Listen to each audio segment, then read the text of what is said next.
Hello Philippines and hello world! I am Daniela Angelica Dapitan, and here is my co-host, Baranda, and this is another episode of the country's most popular talk show, The Art Talk. Here's to another day of learning in a fun way. But before we start, let's talk about the importance of art first. In this day and age, art plays an important role in molding our minds, develop our creativity, and expressing our emotions. So today, our main topic is the optical illusion of Bridget Riley. So, we will get to know the important informations about her life, like her biography, her artworks, her art career, art philosophy, and last, her significance as an artist. I'm sure that this will be a great episode, so stay tuned, sit back, and relax as we present the life of Bridget Riley. Bridget Riley was born in Norwood, South London in 1931. Her father, John Fisher Riley, originally from Yorkshire, was a printer. In 1938, her father relocated the printing business to Lincolnshire, and the family moved. In 1939, when war broke out, her father was drafted into the armed services. Bridget, along with her sister, mother, and aunt, went to live in Cornwall away from the dangers of the war. In Cornwall, Riley had a great freedom as a child and spent a lot of her time playing on the cliffs and beaches near Padstow, where she lived. She spent hours watching the changing light, color, and cloud formations and stored away what she saw in memory. She has later said that these memories have a great impact on her visual awareness throughout her life. Riley's artistic education began at Goldsmith College of Art in 1949, then at the Royal College from 1952 to 1955. There, she counted among her peers Peter Blake, who is an artist best known for his design for the Beatles' Sgt. Pepper's Lonely Hearts Club Band album cover. Riley left the Royal College in 1955 and returned to Lincolnshire to look after her father, who had been seriously injured in a car accident. The problems that had started in the Riley's final years at the Royal College were compounded by her current situation and led to a complete physical and mental breakdown for the artist. In 1956, Bridget Riley saw an exhibition in London that had a significant impact and helped her shape her creative thinking and sense of direction. An exhibition of American abstract expressionist painter at the Tate Gallery, the first exhibition of its kind in the country.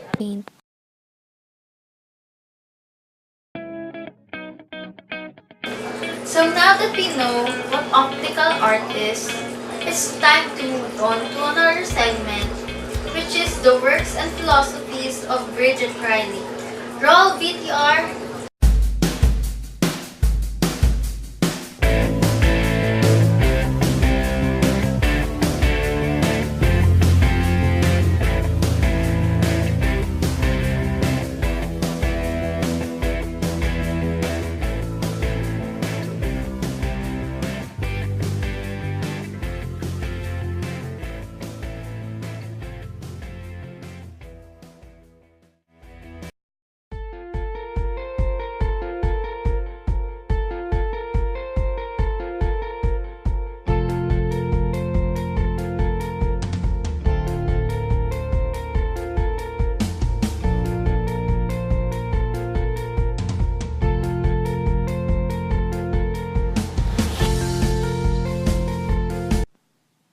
Riley's paintings came into international notice when she exhibited in the Museum of Modern Art in New York at an exhibition called The Responsive Eye in 1965. It was one of Riley's paintings that was featured on the cover of the exhibition's catalog. The Responsive Eye was a huge hit with the public, but proved to be less popular with the critics, who dismissed the work as trick of the eye. From 1967 onwards, Riley increasingly began to use color. She also started to use more stabilized forms, often simple vertical straight or wavy lines. It was the positioning of the color itself that produced the feel of movement she wanted to convey. The color groupings affected the spaces between them to produce fleeting glimpses of the other colors and hence the illusion of movement. Hesitate is a painting on a rectangular board.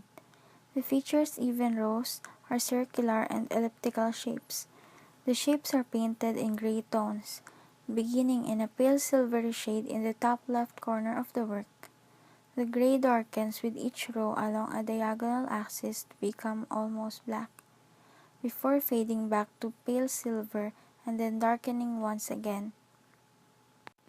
This combination of shifting tone and changing shapes give the viewer the impression of motion in the painting, as if two horizontal cylinders are receding into the painting, or as if a wave is oscillating across its surface.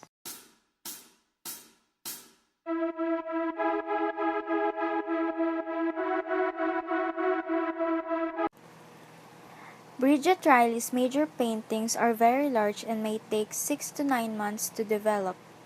She begins by making small color studies in gouache. Riley hand mixes all the paints as the exact hue and intensity is vital and must be kept constant. Everything is painted by hand.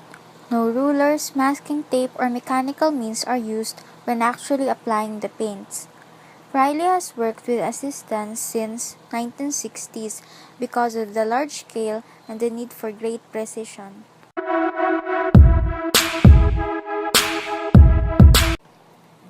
Riley has been given honorary doctorates by Oxford in 1993 and Cambridge in 1995. In 2003, she was awarded the Premium Imperial, and in 1998 she became one of the only 65 companions of honor in Britain. Riley has also received the International Prize for Painting at the 1968 Venice Biennale and the 12th Rubens Prize in Sagan in 2012.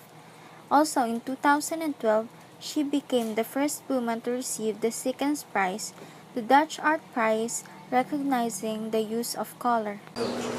So partner, what you have learned about Bridget Riley? And what are her interesting characteristics that caught your attention? I've learned that Bridget Riley's life is not easy. She goes through a lot of difficult things in her stay in Royal College. Plus, when her father got into an accident, it adds to her problems, which led her to a physical and mental breakdown as an artist. How about you, partner? Although she had this breakdown, she managed to create these artworks in her own style. Good. How about you guys? Have you learned anything about her? Good. But before we proceed to another segment, we will ask a few students if they know who Bridget Riley is.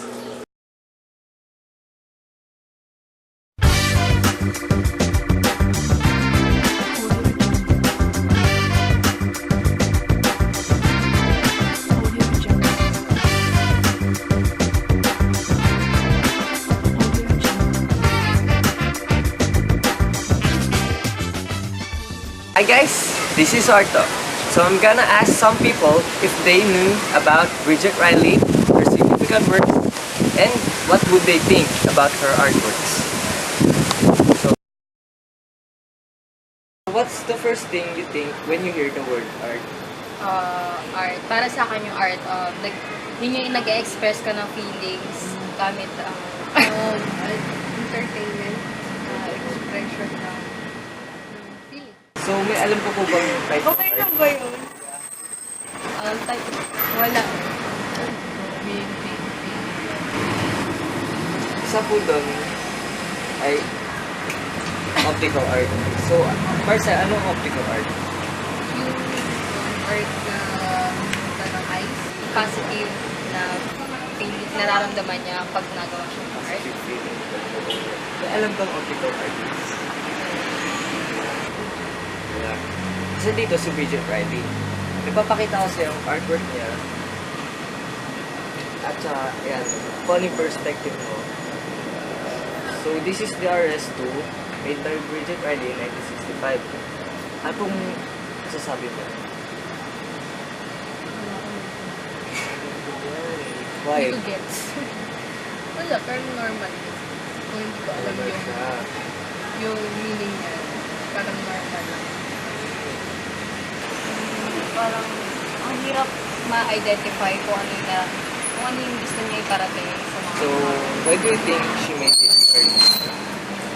siguro dahil wala siyang bukod sa halimbawa kasi diba kapag may nararamdaman tayo minsan nagkipag-usap tayo siguro mas gusto niya na lang i-express through art yung nararamdaman niya kaysa isabihin sa iba So, expression lang. parang masyadong parang So, sa tingin mo, yung art niya, good or bad art? I think good. Wala naman siguro bad art. Kasi, sa kanila yun eh, nararamdaman nila yun eh. Kumbaga, in-express nila yun, ginawa nila yun, pinag-effortan nila yun. So, Pero, pag nalaman mo yung meaning niya, sa tingin mo, good or bad art siya? depende sa viewer or depende rin sa So for the last segment of the art talk, we will judge the artist's contribution and the importance to our society. For me, Bridget Riley serves as an inspiration for all aspiring artists out there. Because when she finds it difficult to follow the institutional framework in her school, she lived and because she wanted to establish her own style and express herself in her own way. So, for me, her artworks are the most significant contribution in our society. Why? Because her optical artworks did not serve as source material, but instead, it serves to highlight the visual quality of experience. So this ends our episode for today. I hope you all had fun while learning. I am Daniela Angelica And I'm Clifford Baranda, signing off.